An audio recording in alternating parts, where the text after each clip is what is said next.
Hello అండి. అందరికీ నమస్కారం. నేను మీ కట్టా కార్తీక్. తెలంగాణ గ్రామ పంచాయతీ ఎన్నికల ఫలితాలు కాంగ్రెస్ పార్టీకి సానుకూల ఫలితాలేనా? రేవంత్ రెడ్డి గారి ప్రభుత్వ పరిపాలనకి గ్రామ ప్రజలు మద్దతు ఇచ్చినట్టేనా? ఎందుకంటే నిన్న రేవంత్ రెడ్డి గారు ప్రెస్ మీట్ పెట్టి గ్రామ పంచాయతీలో 2/3 గ్రామ పంచాయతీలు కాంగ్రెస్ మద్దతు ఇచ్చినటువంటి సర్పంచ్ అభ్యర్థులే గెలిచారు. రేపు రాబోయేటువంటి అసెంబ్లీ ఎన్నికల్లో కూడా ఇదే రకమైన ఫలితాలు వస్తాయి. ఎన్నిక ఏదైనా సరే కాంగ్రెస్ పార్టీదే గెలుపు అని చెప్పేసి డంకా బజాయించి చెప్పారు ఆయన. ఇంకొక పక్కన కేటీఆర్ ఏమో లేదు లేదు కాంగ్రెస్ ఎమ్మెల్యేలు సొంతూరులో కూడా బీఆర్ఎస్ పార్టీ గెలిచింది. సగం వరకు మేము దగ్గరగా సర్పంచ్ ఎన్నికల్లో బీఆర్ఎస్ పార్టీ మద్దతు ఇచ్చిన అభ్యర్థులు గెలిచారు అనేటువంటిది కేటీఆర్ చెప్తున్న లెక్క. పార్టీ గుర్తుల మీద జరిగిన ఎన్నికలు కాదు కాబట్టి ఎవరి లెక్కలు వాళ్ళు చెప్తారు. కానీ రియాలిటీ ఏంది? గ్రామ ప్రజలు ఇచ్చిన తీర్పు ఎలా ఉంది? ఏ పార్టీకి అనుకూలంగా ఉంది? బీఆర్ఎస్ మళ్ళా పుంజుకుంటుందా, లేదు రేవంత్ రెడ్డి గారి ప్రభుత్వానికే గ్రామ ప్రజలు మద్దతు ఇచ్చారా? రియాలిటీ ఏందనేది మాట్లాడుకునేటువంటి ప్రయత్నం చేద్దాం. కొత్తగా ఛానల్ చూస్తున్న వాళ్ళు సబ్స్క్రైబ్ చేయండి, వీడియోని లైక్ చేయండి ఎక్కువ మందిలోకి వెళ్ళడం కోసం. ఎవరికి ప్రజలు మద్దతు ఇచ్చారు అనే మీ అభిప్రాయాన్ని కూడా కామెంట్ రూపంలో తెలియజేయండి. ఇక కంటెంట్లోకి పోదాం.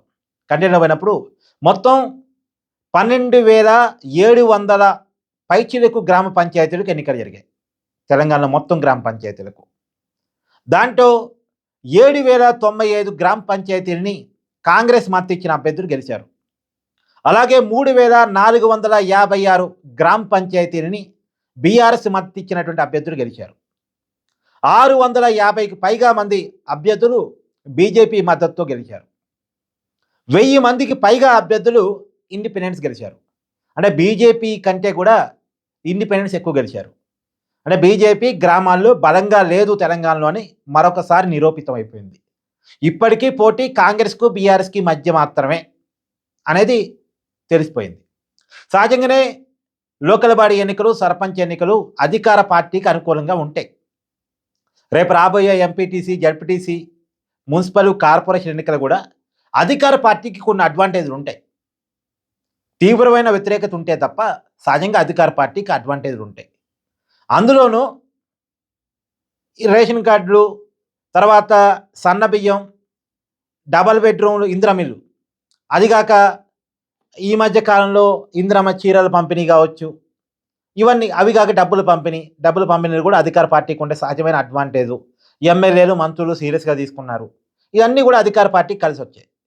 కానీ ఇక్కడ ఒక రియాలిటీ మనం మాట్లాడుకోవాల్సింది ఏంటంటే 2023 సార్వత్రిక ఎన్నికల్లో, అసెంబ్లీ ఎన్నికల్లో కాంగ్రెస్ పార్టీకి వచ్చినటువంటి 64 స్థానాలు కూడా పూర్తిగా గ్రామీణ తెలంగాణలో వచ్చినవే, రూరల్ తెలంగాణలో వచ్చినవే. గతంలో ప్రతి గ్రామం కాంగ్రెస్ పార్టీకి మద్దతు ఇచ్చింది. దాదాపుగా గ్రామాలన్నీ కూడా కాంగ్రెస్ పార్టీని గెలిపించాయి. ఇప్పుడు చూడండి, జిల్లాలు చూడండి. ఉమ్మడి ఖమ్మం జిల్లాలో బీఆర్ఎస్ పార్టీ 2023 అసెంబ్లీ ఎన్నికల్లో ఒకే ఒక్క సీటు గెలిచింది, భద్రాచలం ఉమ్మడి జిల్లాగా. ఉమ్మడి నల్గొండ జిల్లాలో కూడా ఒకే ఒక్క స్థానం గెలిచారు బీఆర్ఎస్ పార్టీ వాళ్ళు, సూర్యాపేట. మిగతాయన్నీ కాంగ్రెసే. ఖమ్మం జిల్లాలో భద్రాచలం, నల్గొండ జిల్లాలో సూర్యాపేట. వరంగల్ జిల్లాలో కూడా ఉమ్మడి జిల్లాగా చూసినప్పుడు శేషన్ గన్పూర్ కడియం శ్రీ గారు గెలిచాడు.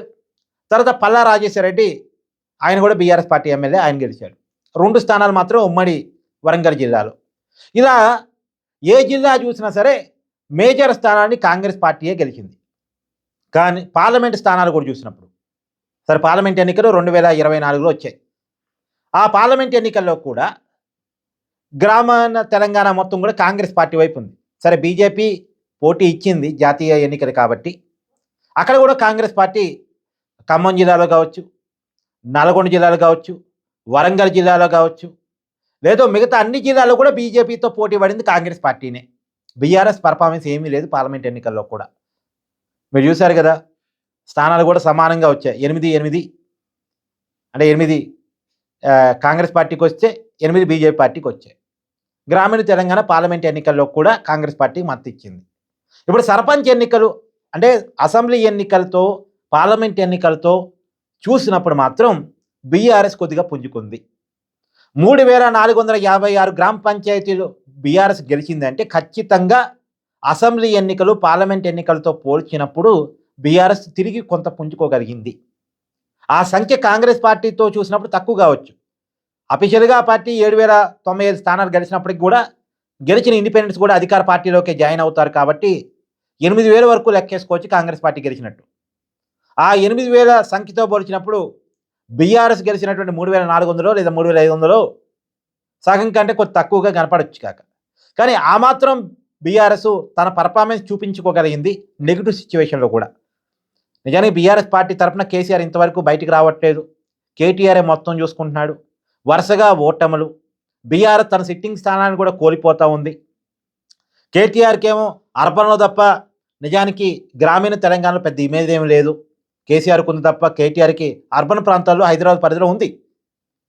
కానీ రూరల్ తెలంగాణ ఏమాత్రం లేదు. కానీ బీఆర్ఎస్ పార్టీ తన పర్ఫార్మెన్స్ చూపించుకోగలిగింది. కారణం ఏమిటి అంటే కాంగ్రెస్ ప్రభుత్వం మీద వస్తున్నటువంటి వ్యతిరేకత. అది కాంగ్రెస్ పార్టీ సమీక్ష చేసుకోవాలి. గెలిచాం కదా, మద్దతు ఇచ్చారు కదా అనుకోవడానికి లేదు. చాలా చోట్ల బీఆర్ఎస్ పార్టీ చాలా గట్టి ఫైట్ ఇచ్చింది.